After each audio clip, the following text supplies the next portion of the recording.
class! I want to tell you a little bit about my final project. This is my front page. It has my name and then some of my philosophy and some of my ideas and things that I want to incorporate into my classroom. I think two of the most important things that I put on here that I like to share is just the positive reinforcements, because I think that is one of the most important things that I'm going to incorporate into my classroom. Positive attitude as well, and positive repetition. I really like the word positive, and to create a democratic classroom and to make sure that my students can be optimistic with me as their teacher as well. And then my next page is my philosophy page. And so I think that I am going to take a lot of things that Lee and Marlene Cantor said in their philosophy, as well as William Glasser, and that would be more of like a medium-high control. As that, I would use a lot of positive reinforcements.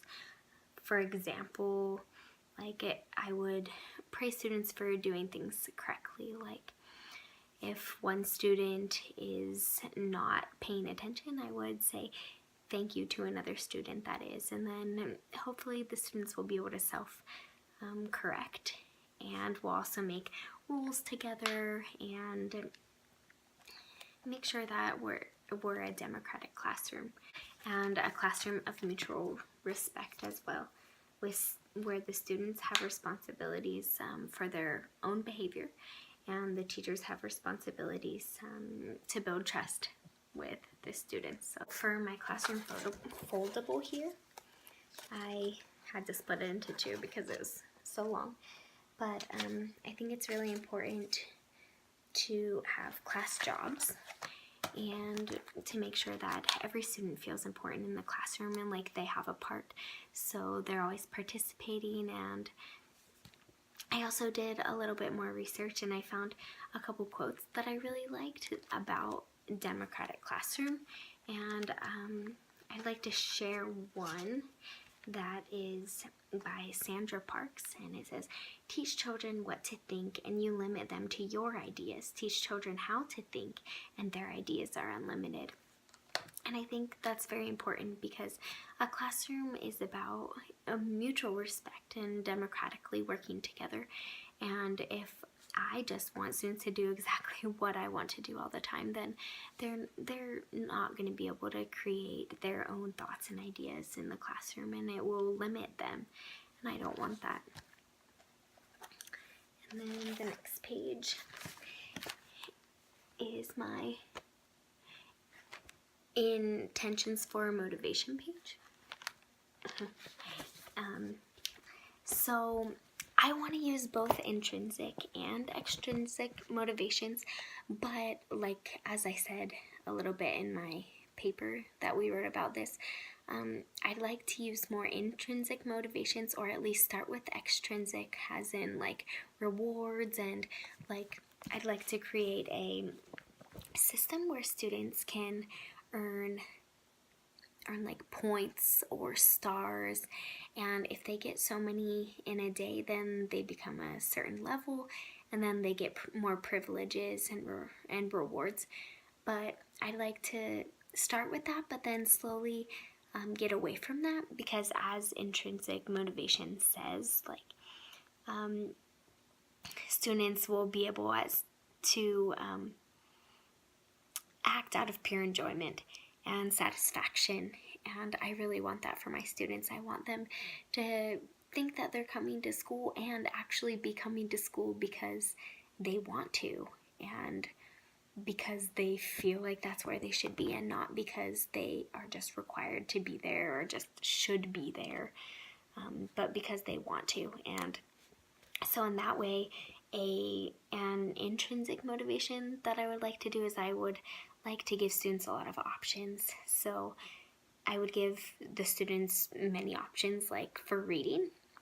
If we're talking about a certain subject and I would like them to read about that subject, I'd like to give them a couple options on books, and they can see what will motivate them more, what interests them more, and then hopefully they'll be able to do their best work and they'll be interested and excited to do it. And as I already talked about, an extrinsic motivation about some rewards, so that the students will like to get more privileges, like a little bit extra lab time, like, or iPad time on an app, because they have been doing so well in class. And my next page was my rules and procedures. And so with my rules and procedures, I like to create those with my class at the beginning of the year. And I would like it to be a mutual respect that we have for each other. And so trying our best, I would definitely hope that could be one that we could agree on together, and to be nice to be around and respectful.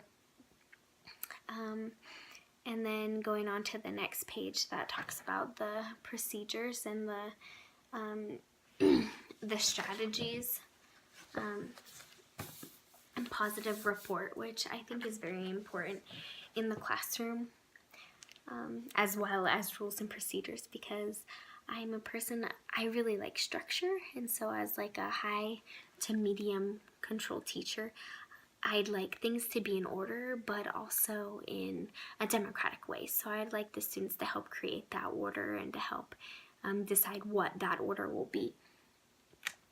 So a procedure, for example, that I'd like to have is if a student has their pencil break, then I'd like them to raise their hand if they're during a test. If it's during a test, then I'd like I would get them a new pencil and hand it to them, and they would sit quietly and wait. And if it wasn't, then I'd like them to raise their hand, and I would allow them to go get their own pencil, a new one that's already been sharpened, as one of the class jobs would have been. But I like to share a little bit also of my positive report that says, and I wrote, if students feel like I care for them individually and as a class, they will strive to do their very best and subsequently try to behave in a positive manner. And so that's bringing in just a little bit more of that positivity. And on to my interventions page. One of the mild interventions that I put here was student is distracted with an object. So I'd like to use the situational assistance and just remove that object. And I've had the opportunity to do that a couple of times. Just to either, I've done it with my niece or with my primary kids, or in the classroom that I work at. And I've seen that it works very well with younger students, and they just are able to focus again, usually very quickly. And then a moderate one that I have on here is that the student has a hard time getting ready to work. So I'd give them a verbal response, a reprimand, and so that would be under the mild responses, and just to remind them to get back on task. And then a severe is if a student is constantly tattling. I put on here that I would write a plan with the student on what we could do, because sometimes tattling is important if someone is tattling, if someone is getting harmed. But if they aren't, then I think it's important that we could like make a journal for her where she can write her tattles down there, but she doesn't have to come to me about them. And just to find a way to make it a little better. And bullying, I'd like to address that at the beginning of the year. And we could have a class job as the anti-bullying monitor, and we can get everything all planned out, a consequence plan set up and enforced throughout the year.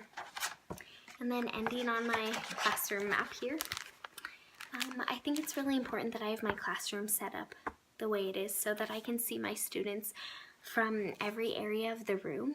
And I think that'll really help me with my positive reinforcement, because then I'll be able to see what students are on task and which ones aren't, and how we can all work together to make an organized classroom. And then just at the end, I have my personal philosophy paper and all of my other papers that I have done in class. But thank you so much. And it was a great year working with all of you.